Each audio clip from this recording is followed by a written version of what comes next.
un texte de Manon d'Ancostréen, raconté par Maude Courdan, avec la participation de Ambre Schlauchy.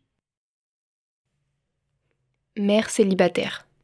Voilà bientôt l'étiquette qui va me coller au ventre. Aux kilos en trop, aux crises de nerfs, aux angoisses farfelues telles qu'une prise électrique non obstruée. C'est aussi la case qui me sera attribuée par la CAF, les impôts, la société. Une case où tout est déjà dicté. On commence par les 10 commandements de magicmaman.com.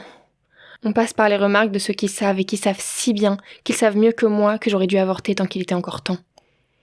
Pour en venir à la pitié de ceux qui pleurent que je n'aurais jamais dû quitter le père, car je ne retrouverai jamais une personne avec un enfant sur le dos. Parce qu'on sait tous que j'ai forcément besoin d'un homme dans ma vie et oulala, surtout pas d'une femme.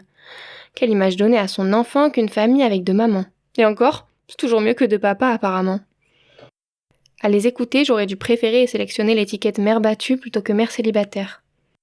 Et quand bien même, tant de bave et d'énergie gaspillée.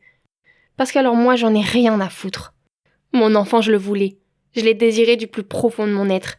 J'ai prié pour l'avoir à moi toute seule. Des hommes, je n'en fréquente pas beaucoup. Des femmes, très rarement. Une fois pour essayer. Une fois pour savoir que ça n'est pas pour moi. Puis il y a mon groupe de copines.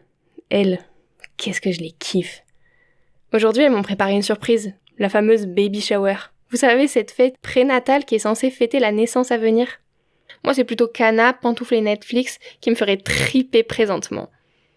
Puis, vous l'aurez compris, je ne suis pas fan de faire comme les autres. Alors, les baby showers... Mais bon, mes amis tenaient à fêter ça comme il se doit. Champomis pour faire attention à bébé, barre à bonbons pour mes envies sucrées, ballons de toutes les couleurs pour égayer mon 3 pièces, pièces montées mystère pour découvrir le sexe de l'enfant. Alors, pour leur faire plaisir, je me suis armée de mon plus beau sourire, vêtue de ma plus belle tenue de maman en cloque, enfin, de la plus grande que j'ai pu trouver parce que j'ai encore pris 2 kilos et 3 bourrelets cette nuit. Ouais, moi aussi je pensais que mon miroir était sous en fait quand j'ai vu ça. Non, je sais que t'as rien fait. On a ri, on a pleuré, comme diraient Ziggy et Céline Dion. Alors qu'on se préparait à ouvrir le gâteau, Béatrice fut interrompue par une bombe à retardement. Avant de savoir, dis-nous quel sera le prénom dans les éventualités fille ou garçon. En vérité, cette question était posée avec le plus grand des enthousiasmes et la plus grande des bienveillances. Sauf que moi, je n'en savais rien. Donc oui, une bombe parce que tout le monde autour de moi attend ma réponse. Les yeux pétillants, les tympans vibrants d'impatience. Un retardement parce qu'il faudra bien que je me décide un jour. Quand je pense à mon bébé, j'ai déjà tout un tas de requêtes que je lui répète sans cesse. Apparemment, ça marche. Moi, je connais une maman géniale, issue d'une famille qui s'est transmis le gène brun aux yeux noisettes, de génération en génération, et qui répétait tous les jours à son enfant pas encore né qu'il serait blond aux yeux bleus avec des bouclettes. Et devinez quoi ? Elle l'a eu. Alors moi, tous les soirs, je répète à mon petit bout de moi qui m'habite la chose suivante.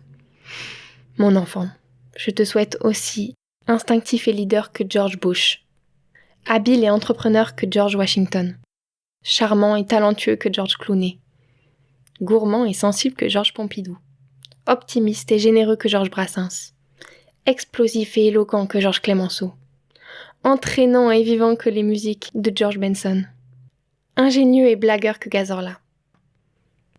Si t'es une fille, tu me dis ? Sois aussi courageuse que George Sand.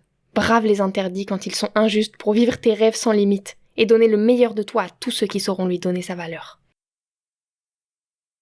Mais non, mon enfant ne s'appellera pas Georges. Parce que si ce prénom représente tant de grandes personnalités de notre histoire, tant d'individus qui peuvent être inspirants d'une manière ou d'une autre, je veux que mon enfant se fasse son propre nom, sa propre place. Je veux qu'il porte ses bagages, son histoire, sa personnalité et ses passions, ses rêves, ses angoisses, ses grandeurs et ses erreurs à lui seul. Et Manon, tu es avec nous ? Oui. Si c'est une fille, je l'appellerai Tara, pour un garçon, ça sera Tim.